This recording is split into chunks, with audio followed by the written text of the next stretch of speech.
Hi, thanks for watching Toronto TV. The program right now is called Live. So I'm the host, Joseph Lau. Today we are lucky that we have a guest from North American Association of Asian Professionals. We call NAP. It's a long name. His name is Ben Hum. Hi, Ben. Hi, good evening. Hi, yeah, hi, Ben. Yeah. I know that you are the president of the NAP, right? It's a long name called. Can you explain a little bit about the organization?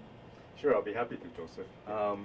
NAP was actually started in New York City in 1982. And since then it's grown to over 18 chapters across North America, with 2 of them being in Canada. And in Canada we have Toronto and Vancouver as the Canadian chapters. NAP Toronto started approximately 4 years ago in 2001. Okay. So for 2005 we're heading into our 5th year. So it's been a fast 5 years almost. Well, fast 4 years anyways. Okay, but how many members right now for the NAP Toronto? For NAP Toronto, we have approximately 200 members across the nation. U.S. and Canada, we have approximately 4,000, over 18 different cities. Okay. Just so you know, the North American Association of Asian Professionals, what we call it in Canada, but in the United States actually stands for the National Association of Asian American Professionals. Yeah. So us being Canadians, we wanted our own unique identity, so it's important to call us North American. Okay. Yeah, so that's why it confused me. How do you define like Asian American professional? That means like they're both born in America that qualify it, or how? Well, our membership is actually quite diverse in the fact that it's made up of mostly of Asian professionals that are between 25 to 45 years of age. Okay. And they encompass about 47 different industries. So it's quite a wide, diverse group of members. Yeah. And we accommodate everyone. Everyone from Chinese to Korean to Southeast Asians to Indian, Japanese. I mean Asia, right? Mostly Southeast Asian. Southeast Asian. Yeah, okay. But we design our culture to be inclusive and not an exclusive group, so everybody's really welcome to join, even if you're non-Asian. But we'd like to make contacts or build some relations with the Asian market. Okay, so the door is open. Yes, and we're not exclusively to Asians that are born here. Most of our demographic is first, second generation. Okay. But we're open to anyone, and we collaborate with a lot of different groups as well. I see. Yeah. So because I look at your website and you see you have like chapters and also some ventures. What do you mean by ventures right there? So? Ventures are new chapters that haven't been around for a long time. So they start off as ventures until they build a minimal critical mass until we feel that such a time when they qualify to be a chapter. Okay. So you say the NAP in Toronto has been like for 4 years old right now. So any significant like major events you have been hosting for the past 4 years? I would say that in the past 4 years that we've been around, we've been very busy. If you look at our website, we have close to 30 events a year. Really? Yeah. They're all, I mean, all the board of directors are volunteers. We're all volunteer. We're non-profit, so this is almost a part-time job. A lot of work. It is a lot of work. Yeah. But we try to work with other Asian professional groups, which is very important for us. We have very strong outreach to other groups. I would say some of the larger events that we've had included the NAP convention that we hosted in Toronto last year at the Royal York Hotel. And the significance of that event is it was held for the first time in Canada since NAP started in New York since 1982. So NAP Toronto was honored with being the host of that event in Toronto. And it was a significant year because Toronto was facing a lot of challenges in the adversities. Is that last year or this year? It was 2003. 2003, last year, yeah. Yeah. Okay. Toronto was just in the grips of overcoming SARS. Yeah. And it was very difficult to overcome that. Bad timing, huh? Well, I mean, we did a pretty good job because from our calculations, we pumped over $1 million back into the economy for the city of Toronto by bringing Americans back up to the city and make them feel that Toronto is still a place to visit, to work, and to do business in. Yeah. And not to mention that over 80% of our sponsors were American companies. Okay. Yeah. So the other significant event was we held this year in May in recognition of Asian Heritage Month. Okay. And it was the first pilot of something called the Asian Canadian Artist Awards. Okay. And this awards was to really recognize leading talent in the Asian community from 3 different categories. Which 3? We had performing arts, okay, we had film and video, oh, and we had visual arts. okay, We had close to 45 submissions for the first event, and they were very, very good projects. okay, And some of our sponsors included organizations like Citibank Group, RBC Dominion Securities, and also CBC, which were very supportive of cultivating leadership in the Asian community for arts and entertainment. Because this industry tends to be a little bit marginalized, right? Like people don't outreach, so I feel it's important to use NAP as a neutral platform to outreach and to build bridges. yeah, So just so people are aware that there are Asian leaders in that field. okay. Yeah, I believe so, yeah, because that's quite meaningful about your projects, right? But they say that they are all volunteers, and how can you manage the times and the resources to do all those things by a group of like people still have to like working daytime to earn the money? That's a very good question. Sometimes we ask the same question, but yeah, I would say that our team is really fueled by the passion that that drives this organization, okay, the dedication, and also the fact that we feel that we're building something that is beneficial to the community, to give representation, okay, to provide a voice, to outreach to diversity recruitment. yeah, That's one of the projects that we're very engaged in. okay, In working with organizations like the Toronto Police Force and Toronto Fire Services to build awareness that there are career opportunities in those areas, in those non-traditional fields. okay, good. But it's, according to the name, like you say, you are classified as Asian American or Asian professionals. Will that name give any like barrier to outreach to the mainstream, or? Oh no, not at all. We actually outreach to mainstream non-Asians to get involved. A lot of the workshops that we conduct, that we present, are presented by non-Asians as well. Okay. So we try to represent the diversity that we're striving to achieve. So non-Asians are most welcome. I see. Okay. So, and what about age? You say most of your members fall into like 25 to 45. Anything under or beyond, is it? Oh yes, welcome? yes, everybody's welcome. It's just that the range tends to be in that range. Okay.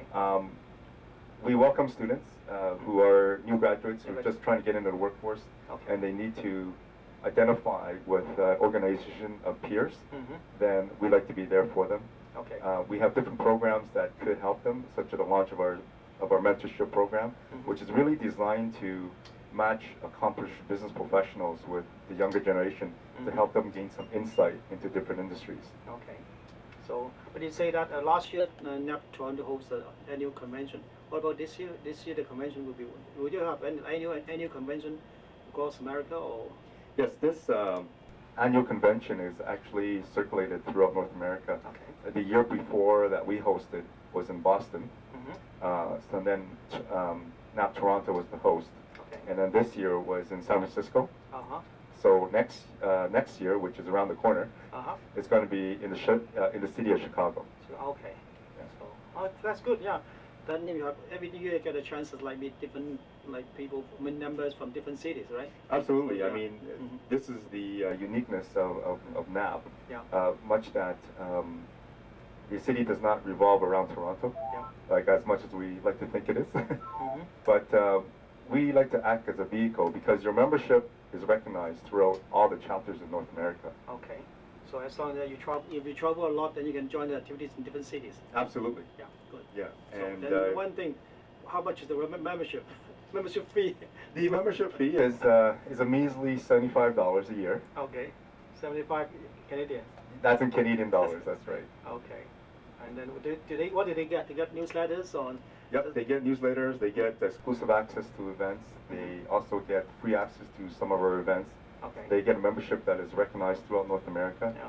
So that membership will carry with you if you even move to another city in North America that has a NAP chapter. Okay. So for example, even if you visit Vancouver, Yeah. and they might have an event on the time that you're staying there, yeah. You're more than welcome to join them. Yeah. Like in fact, a lot of people that are traveling, coming to Toronto to stay, their memberships transfer to Toronto as well. I see. Yeah. So you have you receive discounts on different events. You get free access to events. You get exclusive access to a lot of other events that we have throughout the year. Yeah. So through that, I think that's lots of potential for your organization. Oh, absolutely. You can be as busy as you like it to be, or you can be as relaxed as you want it to be. Yeah. I think that the good point is like you can draw on those resources. At least you talk about like 4,000, professional people in different industry. Right? Sometimes like you can help students get them in maybe in a certain job area, or even like you can build a business ventures, right? So. That's correct. I mean, it's really funny that sometimes we're a victim of our own success in that we've had some of our board members who became successful with a side business that they've always wanted to do, and we encourage that, right? We encourage success, and now that they're so busy with their other business, they have little time for naps. So, but we wish them the best of success. Good, yeah. Okay, then probably we'll look at your website, and then maybe they can explain more to us, right? Okay, sure. So come visit our website. Yeah.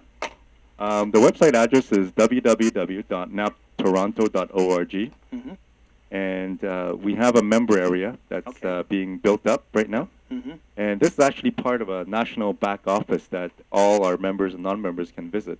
Here you actually have a summary of the different events that is going on right now. So as you can see here, we have a Christmas gala that's just around the corner on December 11th. Mo Wen, what's Mo Wen? Mo Wen, that's actually a Chinese word. Yeah. If you translate it, maybe I can ask you what you think it means. Mo Wen, is it Mandarin or Cantonese? I think it might be Mandarin. Mandarin. Yeah. Is that the one that like your NAP Toronto joined with the Taiwan Young Entrepreneurs Association? Yeah. That's exactly it. Yeah. Okay. Mo Wen, from what I know of, it means dreamy state. Mo Wan or something like that. Mo Wan, okay. Yeah. I think that's how you pronounce it. Yeah. Oh, yeah. This is the English pronunciation. Okay. But here you can actually have a recap of all the events that we had throughout the year. And over here, in this corner, you actually see NAP National News. Yeah. So what's going on a national level. Okay. Okay. So this is all over North America. Yeah. So over here you actually see the NAP National Annual Ski Trip that hosted by NAP Vancouver. Okay. So that takes place at Whistler. Yeah. And we have chapter news. And if you go over here, is this the general site for the NAP? I mean, NAP America, or is this for Toronto? This is just for Toronto. Yeah, this is a dedicated site just for Toronto. Toronto, yeah. So if you go to here, which is a link to all the chapters. Okay. This is a contact information for all the chapters across North America. Yeah. Okay, and we can go back home. Yeah. So how you position NAP? Is it like a non-profit organization, or is it a business organization? What kind of it? Well, it's actually set up as a non-profit organization that is volunteer-based. Volunteer-based. Okay. Yeah. So all the membership fees, all the revenue that we generate from sponsors, goes back to our members in the form of quality events. Yeah. Okay. And if you want to go, you can actually go to NAP National. Okay. You can link to NAP National. Yeah. Okay. Yeah. And over here, you can actually see all the different chapters that are listed here too. So you can visit their website. So if you're planning a trip to another city in North America, you can actually just visit their site as well, and you can get a listing of their events. Yeah. But according to NAP Toronto website, I say you've got some committees. What kind of committees you have there? We have a number of committees that are listed over here. So we have finance, PR, membership, marketing, mentorship, events, and communication. Yeah, one thing I'm interested. What's mentorship committee do? Well, that's a new program that's being started, and what the mentorship team does is basically build a process that matches accomplished business professionals with a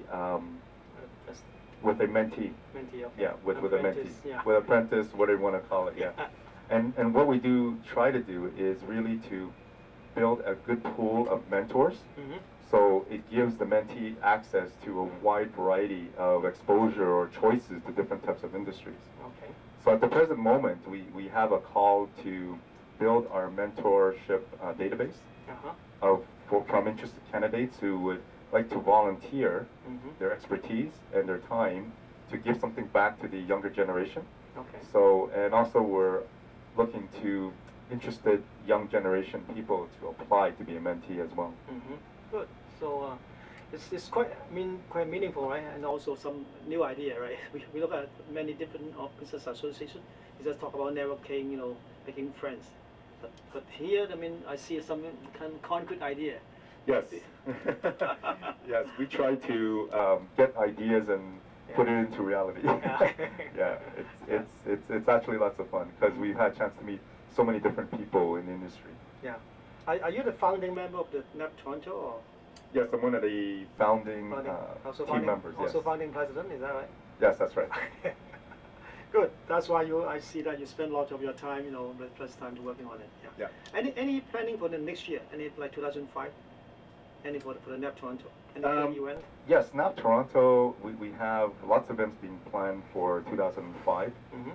One of them is actually a workshop that's based on bringing authors that have written about challenges of being a visible minority growing up in North America. One of the authors that we've been in touch with has published a book called American X. Okay. And it's a compilation of short stories from high school students to working professionals. And they've written about their challenge as being Chinese or being as Korean growing up in North America. And what are the challenges they faced of being a visible minority. Like whether those be challenges be of a personal nature or a professional nature. So these are things that we deal with every day, just as people living in a North American society or Western society. And it's just interesting to, when we come around and talk about these issues, because we all could relate to it. It doesn't matter if we're in Canada or the United States. That's true, yeah. It doesn't matter if you immigrated here or not. Yeah. One of the things that I've found most gratifying in the past has been, this year we worked with many different organizations, like with the National Film Board. And we presented films that talked about the Chinese heritage in Canada that many of us don't know about how the sacrifices they made in building the infrastructure, the first businesses they established in Canada. And it's those sacrifices, it's why we have the opportunities we have now. So it's important for us to build that awareness, to educate people. I see. And it's funny that these films are even produced by non-Asians. Good. Yeah. So they know about our history more than we do. Probably they have more spare time to work on it instead of like we're just working hard for money. So. Exactly, yeah. I guess we all have our priorities. But one thing, living in America, like you see that as a multicultural like countries. So that, do you find that like Asian Americans, they have a lot more barriers than the mainstream, or do they get involved with the mainstream already? So the challenges come in different ways. There's different challenges in terms of depending on the neighborhood you're in. If you're in Canada, United States, you have different types of challenges. Whether it's a neighborhood, like I said, or the workplace. American companies tend to put more resources and expertise in diversity recruitment programs. Whereas in Canada, they're still just learning about that. So they're a little bit behind. But Canada tends to be a much more tolerant type society than America. So it's very much a give and take. But one thing they say that, in terms of like the living standard, they're the same. But in terms of like the job opportunities, respect or the status, still they are the same as the mainstream right now, or they're still a little bit like behind. Like I said, I would say that each country has its pros and cons, like the good points and the bad points. So I can't really say one's better than the other. Because in the end, we all come out the same. Because when I interact with my NAP brothers and sisters in the United States, we all have the same goals, the same aspirations. Okay. And it's amazing when you meet another Asian person that lives out on the West Coast in Los Angeles or something. We can talk about the same things, you know, because in the end, we all have a very common heritage that binds us together, whether we're aware of it or not. Yeah, that's true. We are talking about like global village, you know, global people. So, Yes. so no matter where you live, it's still the same, right? So Absolutely, you know, it's more than just words. It's actually reality that we all live. Okay. All right, it's nice talking to you, Ben. It was a pleasure. Yeah, so I think in the long run, you have any new events, and then we would like to like cooperate with your organization. Maybe do something that mutual benefit right there. So Absolutely, anything that helps the community or to inspire our mission, which is to cultivate leadership, foster professional development, and build workforce diversity awareness. Anything that goes toward those things, we're all over it. Okay, it's nice to hear that. Okay, so thank you for watching the live program in Toronto TV. So now next time we'll have another guest to talk about some interesting organization and topics. Okay, thank you. Goodbye. Thanks, man. Bye-bye.